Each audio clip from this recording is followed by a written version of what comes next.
10,000 रुपया महीने की फी है वो बच्चे की। जी जी जी। तो इतनी महंगाई जो बढ़ गई है यहाँ पे, तो देखिए एजुकेशन के सिवा ये लोग ना एक्स्ट्रा एक्टिविटी में इतना शोबाजी करते हैं। बिल्कुल मैं जी गलत जी। नहीं हूँ, पढ़ाई अच्छी है, पहले से अच्छी है पढ़ाई, लेकिन फालतू खर्चे बोलते हैं ना हमारी लैंग्वेज में कि वेस्ट ऑफ मनी। अगर जो माँ बाप दोनों कमाते हैं तो ठीक है, महीने का 10,000 स्कूल फी, 5,000 बस फी, दोनों में से एक की अगर नौकरी छूट गई तो वो बच्चे को कैसे पढ़ा पाएंगे? जी बिल्कुल, आपका कहना है कि आजकल जो एजुकेशन जो है वो काफी खर्चीला है और काफी हाँ। महंगा है। मतलब स्कूल फी जो है या कॉलेज का जो फी है वो काफी महंगा है। बिल्कुल ये चिंता का विषय है। गरीबों के बच्चे कैसे पढ़ पाएंगे, ये बिल्कुल सही बात है। तो आने वाले दिनों में तो फिर एजुकेशन का भी जो लिबास जो होगा वो एक गरीब का लिबास होगा, एक अमीर का लिबास होगा। मतलब एजुकेशन भी अमीर के तरफ, अमीर की ही पूंजी बन जाएगी। हाँ। गरीब लोग नॉन एजुकेटेड हो जाएंगे, मतलब अशिक्षित रह जाएंगे, और अमीर लोग शिक्षित हो जाएंगे। तो फिर ये पता चला है कि आने वाले दिनों में शिक्षा का भी दो रूप होगा, एक अमीरियत का होगा, एक गरीबियत का होगा। क्या मतलब हो जाता है? गवर्नमेंट को इन बातों पर ध्यान देना चाहिए। आपका कहना सही, आपने बहुत अच्छा सवाल उठाया है कि प्राइवेट स्कूल का जो बढ़ता हुआ फी, काफी महंगा फी, महीने में 10,000 रुपया गरीब आदमी कहाँ से लाएगा? बिल्कुल आपका कहना है। और ये जो 10,000 जो है, देखिए मैं आपको बता रहा हूँ, आपने अभी एक लाइन बोला था कि आज का एजुकेशन अच्छा है। मैं कैसे मान लूं कि आज का एजुकेशन अच्छा है? हमारे डॉक्टर राजेंद्र प्रसाद थे प्रथम राष्ट्रपति, क्या उनका एजुकेशन कमजोर था क्या? नहीं। उस जमाने के पढ़े लिखे थे क्या? उस जमाने पढ़ाई अच्छी नहीं होती थी? डॉक्टर एपीजे उल्टा, वहां से तभी का जो 10वीं के, मेरे नाना तो 10वीं पढ़े थे, उनकी इंग्लिश आज के टीवाई के बच्चे भी नहीं बोल पाएंगे। डॉक्टर एपीजे कलाम साहब थे। हाँ। डॉक्टर सी वेंकट रमन थे। कितने लोगों का, कितने भाई बहन रहे होंगे वो लोग, कितने कम पैसे में पढ़े होंगे, मेहनत खुद की होगी, एक्चुअल क्या घर पे नहीं थी। एक्चुअल क्या है ना, आजकल एजुकेशन बिजनेस बन चुका है दीदी। हर एक जितने भी संस्थान है, शिक्षा देने के जितने भी संस्थान हैं, सभी पैसे के पीछे भाग रहे हैं। मॉरलिटी से कोई मतलब नहीं रह गई, नैतिकता का पतन हो चुका है। गरीब बच्चे कैसे पढ़ेंगे? बहुत अच्छा सवाल आपका है। यहाँ ये सवाल निकलता है कि गरीबों के बच्चे कैसे पढ़ेंगे? प्राइवेट स्कूल है, ये अपने जो बच्चों के जो गार्जियन होते हैं, इनको यकीन दिलाते हैं ना कि मैं आपके बच्चे को इंजीनियरिंग करा दूंगा, मैं आपके बच्चे को नीट पास करवा दूंगा, और इसी लालच में मोटी सैलरी, मोटी फी वो उनसे वसूल करते हैं। गार्जियन जो है वो बच्चों पर दबाव बनाते हैं कि नहीं, तुम्हें क्लर्क नहीं बनना है, तुम्हें क्लर्क नहीं बनना है, तुम्हें तो इंजीनियर बनना है, तुम्हें डॉक्टर बनना है। लेकिन गार्जियन ये भूल जाते हैं कि मेरे बच्चे की जो बौद्धिक क्षमता है, जो बौद्धिक, देखिए दीदी क्या है ना एक्चुअल में कि किसी भी इंसान का जो बौद्धिक क्षमता होता है, ये सभी इंसान का समान नहीं होता है, किसी का ज्यादा होता है, किसी का कम होता है बौद्धिक क्षमता। तो ये जो बौद्धिक क्षमता के अनुसार ही ना आपको काम मिलेगा ना। आप लाख उसको यूपीएससी सीबीएसई बोर्ड में डाल दीजिए, या स्टेट बोर्ड में डालिए, या प्राइवेट स्कूल में आप लाखों का फी दीजिए, या सरकारी स्कूल में पढ़ाइए, बच्चे की जितनी बौद्धिक क्षमता रहेगी उतनी ही वो पढ़ा पाएगा टीचर। बिल्कुल सही कहा। हाँ, लेकिन गार्जियन का लोड होता है कि नहीं भाई, मेरे बच्चे की बौद्धिक क्षमता तो नापते तोलते नहीं है अपने बच्चों की बौद्धिक क्षमता। अपने बच्चों की बौद्धिक क्षमता कोई गार्जियन नहीं नापता तोलता है। उसको तो लगता है कि भाई हम प्राइवेट स्कूल में डाल दिए, 10,000 का महीना फी दे रहे हैं, मेरे बच्चे तो अब इंजीनियरिंग कंप्लीट करेंगे, मेरे बच्चे डॉक्टर बनेंगे, नीट पास करेंगे और आईआईटी पास कर ही जाएंगे, और क्लर्क की नौकरी तो करेंगे नहीं करेंगे। तो यहाँ पर क्या होता है कि बच्चों पर गार्जियन का या समाज का या फिर स्कूल का लोड पड़ता है उन बच्चों पर, जिससे सुसाइड वगैरह भी जैसी समस्या आ सकती है। डिप्रेशन में जा रहे हैं आज का यंग जनरेशन। आज के यंग जनरेशन डिप्रेशन में जा रहा है क्योंकि उन पर आप लोड डाल रहे हैं। उनकी बौद्धिक क्षमता जज करके वो किस नौकरी के लायक है, वो क्लर्क के लायक है कि इंजीनियरिंग के लायक है कि वो टीचर के लायक है। एक्चुअल ये देखना है बच्चों के अंदर एक्चुअल ये देखना है कि बच्चे की बौद्धिक क्षमता क्या है, टीचर के लायक है, क्लर्क के लायक है, इंजीनियरिंग के लायक है या डॉक्टर के लायक है। पहले आपको बताया कि गवर्नमेंट का जॉब कम मिलता है। जी बिल्कुल, है ना, तो उसके लिए उन बच्चों का क्या, वो बच्चे तो फिर फैक्ट्री में लग गए। देखिए, सेंट्रल गवर्नमेंट हो या स्टेट गवर्नमेंट हो, इनकी जिम्मेवारी है बिजली, पानी, शिक्षा, स्वास्थ्य। हाँ, शिक्षा कराई है ना, 10वीं के 10वीं 12वीं के बाद। जी, शिक्षा जन जन तक पहुंचे, गरीबों तक पहुंचे, सभी वर्गों तक पहुंचे, सभी लोगों तक शिक्षा पहुंचेगी, तभी जाकर के दुनिया में शांति आएगी, करप्शन दूर होगा, या जो भी समस्याएं होंगी वो शिक्षा से ही दूर होगी। तो महंगाई इतनी बढ़ रही है। हाँ, महंगाई में से बच्चे को पढ़ा रहे हैं, इसीलिए मम्मी को भी जॉब करना पड़ रहा है, पापा को भी पढ़ रहा है, कर रहा है। अकेले बॉम्बे की ये हालत हो गई है कि अकेले पापा कमा रहे तो हो नहीं रहा है, घर चल नहीं रहा है। क्यों नहीं चल रहा है? महंगाई बढ़ गई है, स्कूल के खर्चे बढ़ गए, ट्यूशन देना जरूरी है। क्यों ट्यूशन चाहिए तुम्हें? अगर स्कूल पहले पढ़ाती थी, अच्छे से पढ़ाएगी तो ट्यूशन की जरूरत क्या है? क्लासेस लाखों रुपए फ्री लेते हैं क्लासेस वाले। बिल्कुल बिल्कुल, जी जी जी। नहीं तो इन बिजनेस खोल के बैठे। इन चीजों पर जब तक गवर्नमेंट सख्त नहीं होगी, स्टेट गवर्नमेंट सख्त नहीं होगी, गरीब लोग जो रहते थे मिडिल क्लास, उनके बच्चे, लड़कियां टीचर बनती थी, लड़के लोग सर के लिए जाते थे कि चलो पढ़ाई अच्छे ये करेंगे, डिग्री ले ले, उसमें से डीएड करे। जी जी, उसकी भी फीस इतनी बढ़ा दी है। क्योंकि मेरे स्कूल की एक मौसी आई थी, इसीलिए मैंने आपको ये सब्जेक्ट निकाला कि गरीब के बच्चे बेचारे इतनी डीएड की फी बढ़ा दिए, कहाँ से वो निकालेगी माँ बेचारी? बिल्कुल, गरीब के बच्चे कहाँ से लाएंगे पर मंथ 10,000 रुपया प्राइवेट स्कूल में पढ़ने के लिए? तो गवर्नमेंट को, स्टेट गवर्नमेंट को ध्यान देना पड़ेगा इन बातों पर कि गरीब के बच्चे वो कैसे शिक्षित हो, कहाँ से लाएंगे 10,000 रुपये? जी बिल्कुल, पर मंथ। सीबीएस बोर्ड ये सब बढ़ा दिया है। अरे बोर्ड फीड का नाम है, फी सबकी बढ़ा देते हो आप लोग। सीबीएस बोर्ड में बच्चे पढ़े या नॉर्मल स्कूल में पढ़े, क्या फर्क पड़ता है? पढ़ाई तो वही है।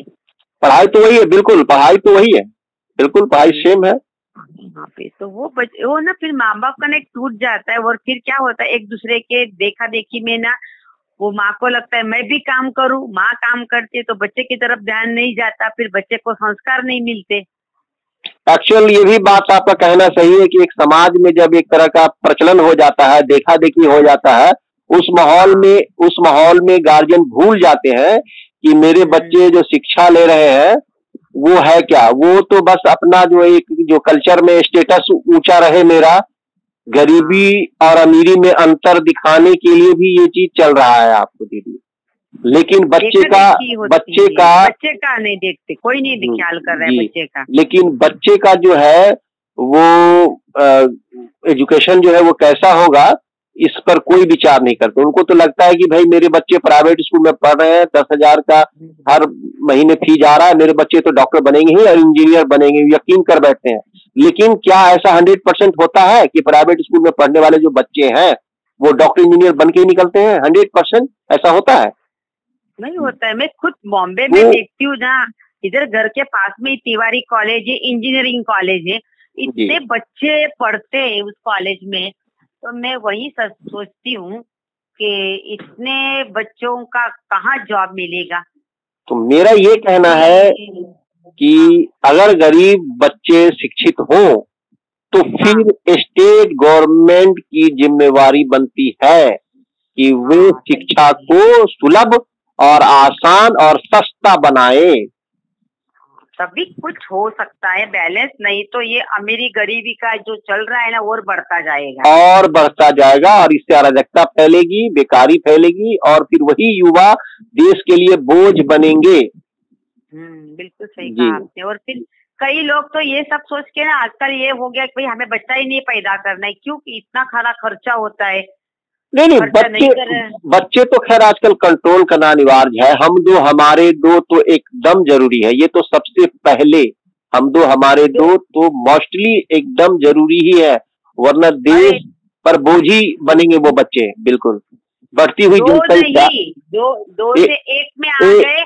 एक मिनट, बढ़ती हुई जनसंख्या दीदी देश के लिए भयावह स्थिति लाती है। सही बात है। कम से कम अपने जो एरिया है वहाँ पे गरीब बच्चों के लिए, मेरे घर में जो भाई है उसके बच्चे कहाँ पढ़ेंगे, क्या करेंगे? चलो 10वीं तक तो म्यूनिसिपालिटी स्कूल में पढ़ लिया, फिर 10वीं के बाद 10 तक तो म्यूनिसिपालिटी स्कूल में हो जाता है जी, है ना, कम फी रहती है, लेकिन 10वीं के बाद भी तो होना चाहिए। देखिए दीदी, संसाधन की कमी हो रही है पूरी दुनिया में। हाँ, और बढ़ती हुई जनसंख्या निरंतर बढ़ती ही जा रही है। जनसंख्या पे कंट्रोल नहीं हो रहा है, लेकिन संसाधन घटता जा रहा है। तो ये आने वाले दिनों में भयावह परिस्थिति पैदा करेगी ना। तो गवर्नमेंट को जनसंख्या नियंत्रण पर भी काम करनी चाहिए, और मुफ्त शिक्षा या मुफ्त न हो तो कम से कम आसान और सस्ता शिक्षा जो है सस्ती होनी चाहिए, ताकि गरीब बच्चे भी शिक्षा प्राप्त करें।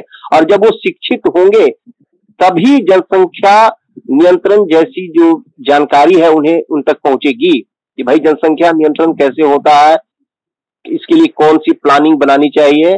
ताकि आप देखेंगे कि जनसंख्या वही ज्यादा बढ़ती है जहां पर अशिक्षा रहती है। गौर कीजिएगा आप। सही, नहीं बिल्कुल सही कहा आपने, ये तो है ही।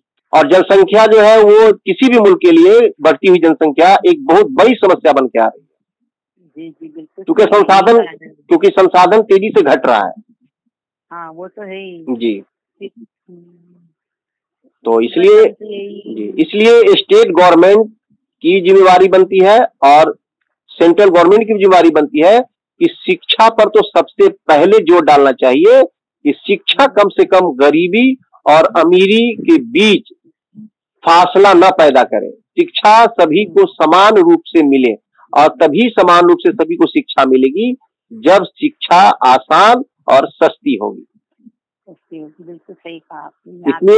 इसलिए प्राइवेट स्कूल हो या सरकारी स्कूल हो, उस पर गवर्नमेंट की नजर होनी चाहिए, उनका एक दायरा होना चाहिए। मनमाना फी लेना ये गलत है। ताम झाम ज्यादा दिखलाना, ज्यादा उसको माने ये जो क्या कहते हैं ताम झाम, जो अभी आपने कहा ना, क्या बोला था आपने,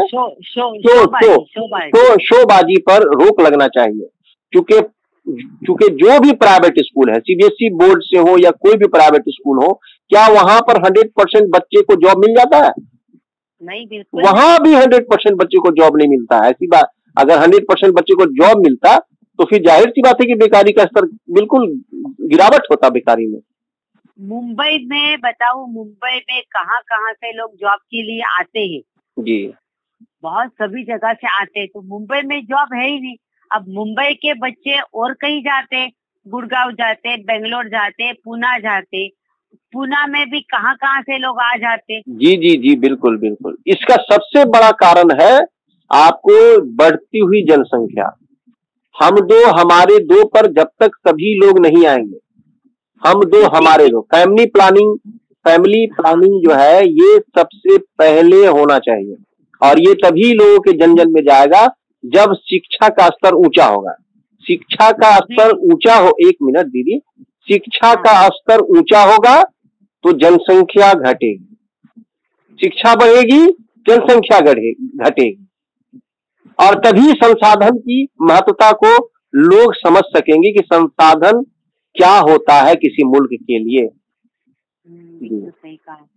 अब संसाधन क्या है, अब आपको मैं बता देता हूँ थोड़ी देर के लिए। जैसे जमीन से निकलने वाला लोहा, जो भी खनिज है, या फिर पानी हो गया, या फिर धरती से उगने वाला जो अनाज है गेहूं के रूप में, चावल के रूप में, या सब्जी जो हम लोग खाते हैं, या कपड़े वगैरह आते हैं, जो कपास की खेती होती है, ये संसाधन है। आप कब तक धरती का सीना चीर कर खाद पानी के ताकत पर साइंटिफिक तरीके से खेती आजकल अगर हो रही है, तभी आपकी भूख जैसी समस्या खत्म हो रही है। लेकिन कब तक आप धरती को चीरते रहेंगे, कब तक धरती को जलाते रहेंगे, कभी तो उसका भी तो अंत हो जाएगा ना। कब तक दवा के जोर पर, खाद के जोर पर आप उपज करते रहेंगे। जी, तो ये जो जनसंख्या घटनी बहुत ही जरूरी है, और जनसंख्या तभी घटेगी जब शिक्षा का स्तर बढ़ेगा और गरीब बच्चों में और अमीर बच्चों में समान रूप से शिक्षा जाएगा। अब मैं कह रहा हूं कि अगर अमीर के ही बच्चे शिक्षित हो जाते हैं, गरीब के बच्चे अगर अशिक्षित होते हैं, तो क्या लगता है आपको शांति रहेगी? शांति नहीं रहेगी। शांति लाने के लिए दोनों का शिक्षित होना बहुत जरूरी है। जॉब और शिक्षा में क्या अंतर है, मैं आपको मोटा बतलाने जा रहा हूँ कि जॉब और शिक्षा में क्या अंतर है। जॉब आपकी जिंदगी की जरूरियात को पूरी करता है, आपकी जिंदगी की जरूरत को पूरा करता है जी। लेकिन शिक्षा आपके सोच को बदल देता है, अंधविश्वास को मिटाता है, संस्कारी आपको बनाता है। जिस मुल्क में रहते हैं उस मुल्क के कानून को समझकर जीने का तरीका सिखलाता है। तो शिक्षा सबसे जरूरी है, बाद में जॉब। जॉब आपकी जरूरत को पूरा करता है। तो जॉब ऐसी बात नहीं कि जॉब सिर्फ पढ़े लिखे लोग करते हैं, जाहिल लोग भी जॉब करते हैं, जो अशिक्षित लोग हैं वो भी जॉब करते हैं, चाहे वो मजदूरी क्लास का ही जॉब क्यों ना हो, पैसे कमा के वो भी लाते हैं, और पढ़े लिखे भी पैसे कमा के लाते हैं। वो ज्यादा लाते हैं, ये कम लाते हैं, लेकिन मार्केट से फिर दाल चावल सब्जी जो जरूरत की चीजें हैं वो खरीद करके अमीर लोग भी लाते हैं, गरीब भी लोग लाते हैं, अशिक्षित भी लाते हैं और शिक्षित भी लाते हैं। लेकिन दीदी यहाँ ये देखना है कि शिक्षा जो है वो आपको जीने का तरीका सिखलाता है, और जॉब जीने की जरूरतें पूरी करता है। जीने की जीवन की जरूरत की चीजें पूर्ति के लिए मुझे जॉब चाहिए, लेकिन जीने का तरीका के लिए मुझे शिक्षा चाहिए। अब जीने का तरीका क्या है मैं बता रहा हूँ आप। जीने का तरीका ये है कि अगर हम शिक्षित होंगे तो मुझे समझ में आएगा कि जनसंख्या जो बढ़ती हुई जनसंख्या है ये देश पर ये भी बोझ है और ये भी बेकारी लाती है। जी जी। देश की संसाधन घट रही है। आप कब तक धरती का सीना चीर कर गेहूं चावल दाल या सब्जी उपजाते रहेंगे? आप रासायनिक दवा छींटकर या खाद छींटकर कब तक धरती का आप शोषण करते रहेंगे? तो एक न एक दिन ये धरती भी आपका साथ छोड़ देगी, फिर वही अकाल भूखमरी फिर समस्या आएगी। लेकिन अगर आप शिक्षित होंगे तो जनसंख्या नियंत्रण करेंगे, देश के संसाधन को बचाएंगे आप, माने सीमित रूप से खर्च करेंगे उनसे। जैसे पानी, कितने लोग क्या करते हैं 4 बाल्टी पानी से नहाते हैं, 10 बाल्टी से पानी से नहाते हैं, मोटर खोल देते हैं, पानी बहता रहता है, नल खोल देते हैं, पानी बह रहा है, उनको कोई मतलब नहीं, तो सोचते हैं अमीर आदमी है पानी खरीद लेंगे। लेकिन गरीब बच्चों को अच्छा पीने का पानी, जो शुद्ध जल जो बोलते हैं, शुद्ध जल नहीं मिल पाता है उनको। जी बिल्कुल सही कहा। तो ये समझ शिक्षा आने के बाद ही आपके अंदर आएगी कि पानी, हम जो पीने का जो अच्छा पानी है, सही पानी है, उसे हम व्यर्थ खर्च न करें, क्योंकि गरीबों के लिए भी पानी चाहिए। कितना दूर दूर से बेचारे भर के आते हैं पानी। जी। तो शिक्षा आपको जीने का तरीका सिखलाता है और जॉब जीवन की जरूरतें पूरी करता है। तो गवर्नमेंट को सबसे पहले शिक्षा पर ध्यान देने की जरूरत है।